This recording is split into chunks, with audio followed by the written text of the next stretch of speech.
Item ಯಾವುದೇ ಇರಲಿ try ಮಾಡಿ ಆಚಿ ಚಿಕನ್ ಮಸಾಲಾ. ಪರಿಷತ್ ರಾಜ್ಯಸಭೆಗೆ ನಾಮಪತ್ರ ಸಲ್ಲಿಕೆಗೆ ಇಂದೇ ಕೊನೆ ದಿನ. ತಡರಾತ್ರಿ ರಾಜ್ಯಸಭೆ ಪರಿಷತ್ಗೆ ಅಭ್ಯರ್ಥಿಗಳನ್ನ ಘೋಷಿಸಿದ ಬಿಜೆಪಿ. ಎಂ ನಾಗರಾಜ್ ಅವರಿಗೆ ರಾಜ್ಯಸಭೆ ಟಿಕೆಟ್ ಕೊಟ್ಟ ಬಿಜೆಪಿ. ಇನ್ನು ಮಾಜಿ ಪ್ರಧಾನಿ ದೇವೇಗೌಡ ಹಾಗೂ ಸುಮಲತಾಗೆ ಅವಕಾಶ ತಪ್ಪಿರುವಂತದ್ದು.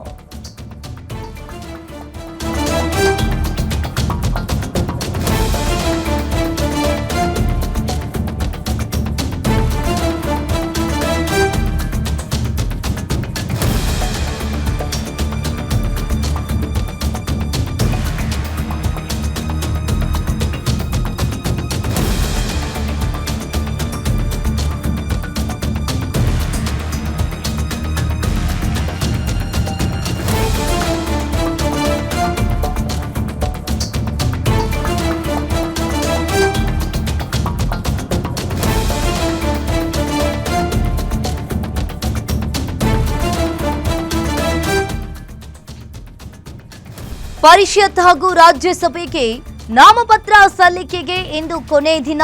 ತಡರಾತ್ರಿ ರಾಜ್ಯಸಭೆ ಹಾಗೂ ಪರಿಷತ್ಗೆ ಅಭ್ಯರ್ಥಿಗಳನ್ನ ಬಿಜೆಪಿಯಲ್ಲಿ ಘೋಷಿಸಿರುವಂತದ್ದು. ಎಂ ನಾಗರಾಜ್ಗೆ ರಾಜ್ಯಸಭೆ ಟಿಕೆಟ್ ಕೊಟ್ಟ ಬಿಜೆಪಿ.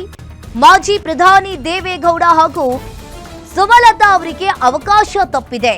ಹಾಗಾದ್ರೆ 2024ರಲ್ಲಿ ಮಂಡ್ಯ ಲೋಕಸಭಾ ಟಿಕೆಟ್ ಅನ್ನ ಸುಮಲತಾ ಅವರು ತ್ಯಾಗ ಮಾಡಿದ್ರು. ಈ ಬಾರಿ ನನಗೆ ಸಿಕ್ಕೇ ಸಿಗುತ್ತೆ ಟಿಕೆಟ್ ಅನ್ನೋ ಭರವಸೆ ಕೂಡ ಇಟ್ಕೊಂಡಿದ್ರು. ಇನ್ನು ಕೊನೆ ಕ್ಷಣದಲ್ಲಿ ಸುಮಲತಾ ಅನ್ನ ಬಿಟ್ಟು ನಾಗರಾಜ್ ಅವರಿಗೆ ಬಿಜೆಪಿ ಇಲ್ಲಿ ಟಿಕೆಟ್ ಅನ್ನ ಕೊಟ್ಟಿದೆ. ಇನ್ನು ಕೊನೆ ಕ್ಷಣದವರೆಗೂ ಕೂಡ ಸುಮಲತಾ ಅವರ ಹೆಸರೇ ಚರ್ಚೆಯಲ್ಲಿತ್ತು. ಆದ್ರೆ ಇಲ್ಲಿ ತ್ಯಾಗಕ್ಕೆ ಬಿಜೆಪಿಯಲ್ಲಿ ಬೆಲೆ ಇಲ್ಲ ಅಂತ ಹೇಳಿ ಸುಮಲತಾ ಅವರು ಅಸಮಾಧಾನವನ್ನ ವ್ಯಕ್ತಪಡಿಸಿದ್ದಾರೆ. ಆಪ್ತರ ಬಳಿ ಬೇಸರವನ್ನ ತೋಡಿಕೊಂಡಿರುವ ಸುಮಲತಾ ಅವರು ಇವತ್ತು ನಾಮಪತ್ರ ಸಲ್ಲಿಕೆಗೆ ಕೊನೆ ದಿನ. ನಾಮಪತ್ರಗಳ ಪರಿಶೀಲನೆ ನಾಳೆ ಆಗುತ್ತೆ. ತದನಂತರ ನಾಮಪತ್ರವನ್ನ ಹಿಂಪಡೆಯಲು ಕೊನೆ ದಿನ ಜೂನ್ 11ನೇ ತಾರೀಕು. ಮತದಾನ ಮತ್ತು ಫಲಿತಾಂಶ ಜೂನ್ 18ನೇ ತಾರೀಕು. ಮತದಾನ ಮತ್ತು ಫಲಿತಾಂಶ ಅದೇ ದಿನ ಫಲಿತಾಂಶ ಇರುತ್ತೆ. ಒಂದ್ ಕಡೆ ಈಗಾಗಲೇ ಹಿಂದುಳಿದ ವರ್ಗಗಳ ನಾಯಕ ಪ್ರೊಫೆಸರ್ ಡಾಕ್ಟರ್ ಎಂ ನಾಗರಾಜ್ ಅವರಿಗೆ ಅಚ್ಚರಿಯ ಟಿಕೆಟ್ ಅನ್ನ ನೀಡಲಾಗಿದೆ. ಬಿಜೆಪಿ ಈಗ ಅಚ್ಚರಿಯ ಟಿಕೆಟ್ ಅನ್ನ ನೀಡಲಾಗಿದೆ. ಕೊನೆ ಕ್ಷಣದವರೆಗೂ ಸುಮಲತಾ ಅವರ ಹೆಸರು ಕೂಡ ಚರ್ಚೆಯಲ್ಲಿತ್ತು. ಯಾಕಂತ ಅಂದ್ರೆ ಸುಮಲತಾ ಅವರು 2024ರಲ್ಲಿ ಅವರು ಟಿಕೆಟ್ ಅನ್ನ ತ್ಯಾಗ ಮಾಡಿದ್ರು. ಈ ಬಾರಿ ನನಗೆ ಸಿಕ್ಕೇ ಸಿಗುತ್ತೆ ಅನ್ನೋ ಭರವಸೆ ಕೂಡ ಇದ್ರು. ಆದ್ರೆ ಈಗ ಟಿಕೆಟ್ ತಪ್ಪಿದೆ. ಬಿಜೆಪಿಯ ಈಗ ಡಾಕ್ಟರ್ ಎಂ ಪ್ರೊಫೆಸರ್ ನಾಗರಾಜ್ ಅವರಿಗೆ ಟಿಕೆಟ್ ಅನ್ನ ಕೊಟ್ಟಿದ್ದಾರೆ. ಹಾಗಾದ್ರೆ ಯಾರಿ ನಾಗರಾಜ್? ಹುಬ್ಬಳ್ಳಿ ಧಾರವಾಡ ಮೂಲದವರು, ದೀರ್ಘಕಾಲ ಪ್ರಾಧ್ಯಾಪಕರಾಗಿ ಸೇವೆಯನ್ನ ಸಲ್ಲಿಸಿದವರು. ಹಾಗೆ ಎಬಿವಿಪಿ ಆರ್ಎಸ್ಎಸ್ ನಲ್ಲಿ ಸಕ್ರಿಯವಾಗಿ ಕಾರ್ಯಕರ್ತರಾಗಿದ್ರು. ಇನ್ನು ಬಿಜೆಪಿ ಮೂಲಕ ರಾಜಕೀಯವನ್ನ ಪ್ರೊಫೆಸರ್ ಎಂ ನಾಗರಾಜ್ ಅವರು ಪ್ರವೇಶವನ್ನ ಮಾಡಿದ್ರು. ಶಿಕ್ಷಣ ರಾಜಕೀಯ ಕ್ಷೇತ್ರದಲ್ಲಿ ಸುದೀರ್ಘವಾದ ಅನುಭವವನ್ನ ಹೊಂದಿದ್ದಾರೆ. ಕೆಪಿಎಸ್ಸಿ ಸದಸ್ಯ ಕೂಡ ನಾಗರಾಜ್ ಅವರು ಆಗಿದ್ದಾರೆ. ಹಾಗಾದ್ರೆ ಒಂದ್ ಕಡೆ ಇವ್ರು ಯಾರು? ಹಾಗಾದ್ರೆ ನಾಗರಾಜ್ ಅನ್ನೋ ಪ್ರಶ್ನೆ ಇತ್ತು. ಇವ್ರಿಗೆ ಯಾಕೆ ಬಿಜೆಪಿ ಅವರು ಟಿಕೆಟ್ ಅನ್ನ ಕೊಟ್ಟಿದ್ದಾರೆ ಅನ್ನೋದು ಎಲ್ರಿಗೂ ಕೂಡ ಕುತೂಹಲ ಇತ್ತು. ಯಾರು ಹಾಗಾದ್ರೆ ಇವ್ರ ಬಗ್ಗೆ ತಿಳ್ಕೋಬೇಕು ಅನ್ನೋ ಸಿಕ್ಕಾಪಟ್ಟೆ ಜನರು ಕೂಡ ಅನ್ಕೊಳ್ತಾ ಇದ್ರು. ಇಲ್ಲಿ ಗೊತ್ತಾಗ್ತಾ ಇದೆ ನಾಗರಾಜ್ ಅವರು ಧಾರವಾಡ ಮೂಲದವರು, ಪ್ರಾಧ್ಯಾಪಕರಾಗಿ ಕೆಲಸವನ್ನ ಮಾಡಿದವರು. ಹಾಗೆ ಎಬಿವಿಪಿ ಆರ್ಎಸ್ಎಸ್ ನಲ್ಲಿ ಸಕ್ರಿಯವಾಗಿ ಕಾರ್ಯಕರ್ತರಾಗಿದ್ರು. ಅದೇ ರೀತಿಯಾಗಿ ಬಿಜೆಪಿ ಮೂಲಕ ಪ್ರವೇಶವನ್ನ ಮಾಡಿದ್ರು. ತದನಂತರ ಶಿಕ್ಷಣ ರಾಜಕೀಯ ಕ್ಷೇತ್ರದಲ್ಲಿ ಸುದೀರ್ಘವಾದ ಅನುಭವವನ್ನ ಪ್ರೊಫೆಸರ್ ಎಂ ನಾಗರಾಜ್ ಅವರು ಹೊಂದಿದ್ದಾರೆ. ಒಂದ್ ರೀತಿಯಾಗಿ ಅಚ್ಚರಿ ಅಂತಾನೆ ಹೇಳ್ಬೋದು ಇವರಿಗೆ ಟಿಕೆಟ್ ಕೊಟ್ಟಿರೋದು.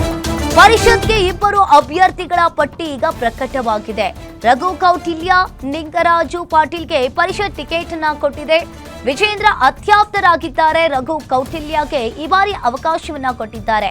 ಒಬಿಸಿ ಕೋಟಾದಲ್ಲಿ ರಘು ಕೌಟಿಲ್ಯ ಅವರಿಗೆ ಟಿಕೆಟ್ ಕೊಟ್ಟಿದ್ದಾರೆ. ಶಿಸ್ತು ಸಮಿತಿ ಅಧ್ಯಕ್ಷ ಲಿಂಗರಾಜು ಪಾಟೀಲ್ಗೆ ಟಿಕೆಟ್ ಅನ್ನ ಕೊಟ್ಟಿರುವಂತದ್ದು. ಲಿಂಗಾಯತ ಕೋಟಾದಲ್ಲಿ ಲಿಂಗರಾಜುಗೆ ಪರಿಷತ್ ಟಿಕೆಟ್ ಅನ್ನ ಕೊಟ್ಟಿದ್ದಾರೆ. ಇನ್ನು ಕೊನೆ ದಿನವಾದ ಇಂದು ಮೂವರು ಅಭ್ಯರ್ಥಿಗಳಿಂದ ನಾಮಿನೇಷನ್ ಆಗುತ್ತೆ. ಬೆಳಗ್ಗೆ 10:30ರಿಂದ 12 ಗಂಟೆಯ ಒಳಗೆ ನಾಮಪತ್ರ ಸಲ್ಲಿಕೆ ಆಗುತ್ತೆ. ವಿಜೇಂದ್ರ ಆರ್ ಅಶೋಕ್ ನೇತೃತ್ವದಲ್ಲಿ ನಾಮಪತ್ರ ಸಲ್ಲಿಕೆಯನ್ನ ಮಾಡುತ್ತಾರೆ. ನಾಮಪತ್ರ ಸಲ್ಲಿಕೆಯ ವೇಳೆ ಭಾಗಿಯಾಗಲಿರೋ ಮಾಜಿ ಸಿಎಂ ಯಡಿಯೂರಪ್ಪ. ಇನ್ನು ಪರಿಷತ್ಗೆ ಇಬ್ಬರು ಅಭ್ಯರ್ಥಿಗಳ ಪಟ್ಟಿ ಈಗ ಪ್ರಕಟವಾಗಿರುವಂತದ್ದು. ಬಿಜೆಪಿಯಿಂದ ಲಿಂಗರಾಜು ಪಾಟೀಲ್ ಮತ್ತು ರಘು ಕೌಟಿಲ್ಯ ಅವರಿಗೆ ಟಿಕೆಟ್ ಸಿಕ್ಕಿದೆ. ಹಾಗಾದ್ರೆ ಒಂದ್ ಕಡೆ ಈಗ ಪರಿಷತ್ಗೆ ಈ ಇಬ್ಬರು ಅಭ್ಯರ್ಥಿಗಳ ಪಟ್ಟಿ ಪ್ರಕಟವಾಗಿರುವಂಥದ್ದು. ಒಬಿಸಿ ಕೋಟಾದಲ್ಲಿ ರಘು ಕೌಟಿಲ್ಯಗೆ ಟಿಕೆಟ್ ಅನ್ನ ಕೊಟ್ಟಿದ್ದಾರೆ. ಇನ್ನು ಲಿಂಗಾಯತ ಕೋಟಾದಲ್ಲಿ ಲಿಂಗರಾಜು ಪಾಟೀಲ್ ಅವರಿಗೆ ಕೊಟ್ಟಿರುವಂಥದ್ದು. ಒಂದ್ ಕಡೆ ಪರಿಷತ್ಗೆ ಇಬ್ಬರು ಅಭ್ಯರ್ಥಿಗಳ ಪಟ್ಟಿ ಕೂಡ ಪ್ರಕಟವಾಗಿದೆ. ಇನ್ನು ಇವತ್ತೇ ಕೊನೆ ದಿನ ಸಲ್ಲಿಕೆ ಮಾಡೋದಕ್ಕೆ ಕೊನೆ ದಿನವಾದ ಇಂದು 3 ಅಭ್ಯರ್ಥಿಗಳಿಂದ ಇವತ್ತು ನಾಮಿನೇಷನ್ ಕೂಡ ಆಗುತ್ತೆ. ಹಾಗಾದ್ರೆ ಒಬಿಸಿ ಕೋಟಾದಲ್ಲಿ ರಘು ಕೌಟಿಲ್ಯಗೆ ಇಲ್ಲಿ ಬಿಜೆಪಿ ಟಿಕೆಟ್ ಅನ್ನ ನೀಡಿದೆ. ಒಂದ್ ಕಡೆ ಸುಮಲತಾ ಅವರಿಗೆ ಕೂಡ ಈ ಬಾರಿ ಟಿಕೆಟ್ ಕೈ ತಪ್ಪಿದೆ. ಅವರ ಬದಲಾಗಿ ಪ್ರೊಫೆಸರ್ ಎಂ ನಾಗರಾಜ್ ಅವರಿಗೆ ಬಿಜೆಪಿಯಲ್ಲಿ ಟಿಕೆಟ್ ಅನ್ನ ಕೊಟ್ಟಿರುವಂತದ್ದು. ಇನ್ನೊಂದ್ ಕಡೆ ಲಿಂಗರಾಜು ಪಾಟೀಲ್ ಪರಿಷತ್ ಬಿಜೆಪಿ ಅಭ್ಯರ್ಥಿ, ರಘು ಕೌಟಿಲ್ಯ ಪರಿಷತ್ ಬಿಜೆಪಿ ಅಭ್ಯರ್ಥಿಗೆ ಬಿಜೆಪಿಯಲ್ಲಿ 3 ಜನಕ್ಕೆ ಟಿಕೆಟ್ ಅನ್ನ ಕೊಟ್ಟಿದ್ದಾರೆ.